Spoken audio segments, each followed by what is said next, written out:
Hello, good morning, जय हिंद दोस्तों। कैसे हैं आप सब। मैं अमित सिंह कश्यप युवा शिक्षा के इस यूट्यूब चैनल पे आप सभी का हार्दिक स्वागत करता हूं।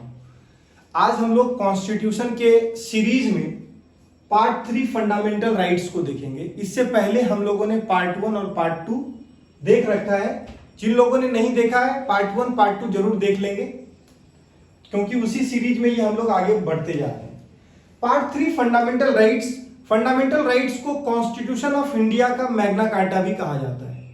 इसमें जो आर्टिकल्स हैं वो आर्टिकल 12 टू आर्टिकल 35 तक है फंडामेंटल राइट्स में। इससे पहले के आर्टिकल्स पार्ट 1 और पार्ट 2 में हम लोगों ने देख रखा है। फंडामेंटल राइट्स पहले 7 हुआ करता था। आज के डेट में फंडामेंटल राइट्स हमारे कॉन्स्टिट्यूशन में 6 है। 6 कैसे हुए, एक आर्टिकल्स कहां चला गया, वो हम लोग देखेंगे। फंडामेंटल राइट्स का पहला आर्टिकल है राइट टू इक्वलिटी, दूसरा है राइट टू फ्रीडम, तीसरा right against exploitation, fourth right to freedom of religion, fifth cultural and educational rights, right to property, right to constitutional remedies, समानता का अधिकार, स्वतंत्रता का अधिकार, शोषण के विरुद्ध अधिकार, धार्मिक स्वतंत्रता का अधिकार, शिक्षा एवं संस्कृति का अधिकार, संपत्ति का अधिकार और संवैधानिक उपचारों का अधिकार। इसमें जो आर्टिकल हैं, जैसे राइट टू इक्वलिटी में जो आर्टिकल है वो आर्टिकल 14 से लेकर के आर्टिकल 18 तक है। स्वतंत्रता का अधिकार राइट टू फ्रीडम जो है वो आर्टिकल 19 टू आर्टिकल 21 तक है। शोषण के विरुद्ध अधिकार आर्टिकल 22 से लेकर आर्टिकल 23 तक है। धार्मिक स्वतंत्रता का अधिकार आर्टिकल 24 से लेकर आर्टिकल 28 तक है। शिक्षा एवं संस्कृति का अधिकार आर्टिकल 29 और आर्टिकल 30 है। संपत्ति का अधिकार, अब यह लीगल राइट्स हो गया, वैधानिक अधिकार है, अब यह मौलिक अधिकार नहीं है।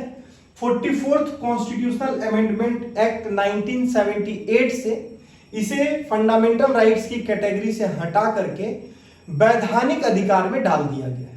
आर्टिकल 300A में संवैधानिक उपचारों का अधिकार, यह आर्टिकल 32 था। और राइट टू प्रॉपर्टी आर्टिकल 31 हुआ करता था, बट मैंने आपको बताया अब यह आर्टिकल 300A में चला गया है।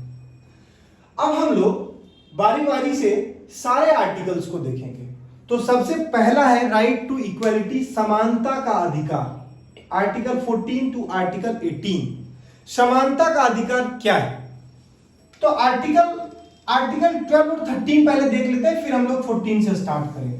आर्टिकल 12 जो है वो फंडामेंटल राइट्स के डेफिनेशन को बताता है। फंडामेंटल राइट्स मौलिक अधिकार की परिभाषा को आर्टिकल 12 बताता है कि मौलिक अधिकार क्या है। इसके पूरे डिटेल्स आर्टिकल 12 में। आर्टिकल 13 कहता है कि यदि हमारे मौलिक अधिकार को किसी दूसरे मौलिक अधिकार प्रभावित करे तो हमारे मूल अधिकार पर रोक लगाया जा सकता है। शॉर्ट में इसको हम लोग अल्पीकरण करना बोलते हैं, मतलब कम करना, अल्पीकरण। आर्टिकल 12 और 13 क्लियर हुआ। अब हम लोग देखेंगे राइट टू इक्वलिटी, समानता का अधिकार, जो कि आर्टिकल 14 से स्टार्ट होता है। आर्टिकल 14 कहता है कि विधि के समक्ष समानता, इक्वालिटी बिफोर लॉ, यानी कानून के समान सभी लोग बराबर हैं। ऐसा आर्टिकल 14 कह रहा है। चाहे कोई भी हो, कानून सबसे पहले, कानून के समान सामने सभी के सभी बराबर है। आर्टिकल, और इसमें एक और बात है कि विधि के समक्ष समानता, इक्वालिटी बिफोर लॉ, इसका कॉन्सेप्ट हम लोगों ने ब्रिटेन से लिया है। बट इसी में है कि कानून के समान संरक्षण, इक्वल प्रोटेक्शन ऑफ लॉ, ये प्रोविजंस हम लोगों ने यूएसए के कॉन्स्टिट्यूशन से लिया है। बट विधि के समक्ष समानता, इक्वालिटी बिफोर लॉ, ये हम लोगों ने ब्रिटेन से लिया है। और कानून के समान संरक्षण, इक्वल प्रोटेक्शन ऑफ लॉ, ये हम लोगों ने यूएसए से लिया है। आर्टिकल 15 कहता है जाति, धर्म, लिंग, जन्मस्थान के आधार पर कोई भेदभाव नहीं होगा। मतलब no discrimination on the basis of religion, caste, sex, gender, birth place, इन सभी के नाम पे किसी भी तरीके का कोई डिस्क्रिमिनेशन नहीं किया जाएगा। बट इसमें कुछ एक्सेप्शंस भी हैं। जो रिजर्वेशन वगैरह लाया गया तो इसमें कुछ चेंजिंग किया गया, वो हम लोग डिटेल्स में आगे बात करेंगे। आर्टिकल 16 कहता है कि लोक निर्वाचन में अवसर की समानता, मतलब equal opportunity in the government jobs, मतलब लोक निर्वाचन जो है उसमें सभी को इक्वल अपॉर्चुनिटी मिलेगा। बट आर्टिकल 16 का 4 सब आर्टिकल्स कहता है कि रिजर्वेशन फॉर बैकवर्ड क्लासेस, लेकिन इसमें मंडल कमीशन के बाद अमेंडमेंट किया गया और बोला गया कि जो पिछड़े वर्ग के लोग हैं उनके लिए आरक्षण की भी व्यवस्था होगी ताकि वो मेन स्ट्रीम में जुड़ सके, उनकी अपलिफ्टमेंट हो सके। ये आर्टिकल 16 कहता है। आर्टिकल 16 कहता है कि लोक निर्वाचन में अवसर की समानता, लेकिन वही आर्टिकल 16(4) कहता है कि reservation for the backward class. Article 17 कहता है एबॉलिशन ऑफ द अनटचेबिलिटी, यानी छुआछूत का अंत। पहले हमारे समाज में बहुत तरह का छुआछूत हुआ करता था, बहुत तरह की अनटचेबिलिटी हुआ करती थी, तो हमारे संविधान निर्माताओं ने उस अनटचेबिलिटी के एबॉलिशन के लिए आर्टिकल 17 को इंसर्ट किया और इसमें यह मौलिक अधिकार था।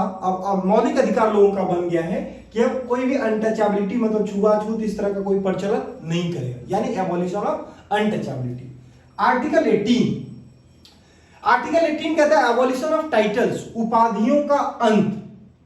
मतलब जैसे लोग उपाधि पहले धारण किया करते थे, महाराजा धीराज, चक्रवर्ती, ये प्रियदर्शनी, ऐसा बहुत सारा मतलब उपाधि हुआ करता था, टाइटल्स हुआ करता था, उसको एबॉलिश किया गया, खत्म कर दिया गया। लेकिन इसमें भी कुछ एक्सेप्शन है, जैसे शिक्षा संबंधी कुछ उपाधियां होती है, भारत रत्न होते हैं, सेना में बहुत सारी उपाधियां दी जाती है, तो ये सभी उपाधियां रख सकते हैं। लेकिन अगर कोई भी आप विदेशी उपाधि लेने जा रहे हैं, अगर आपको कोई फॉरेन टाइटल्स मिलने जा रहा है, तो उसको लेने से पहले आपको इंडियन प्रेसिडेंट, अपने देश के राष्ट्रपति की अनुमति लेनी होगी, तभी आप विदेशी टाइटल्स जो है, विदेशी उपाधि जो है उसको धारण कर सकते हैं।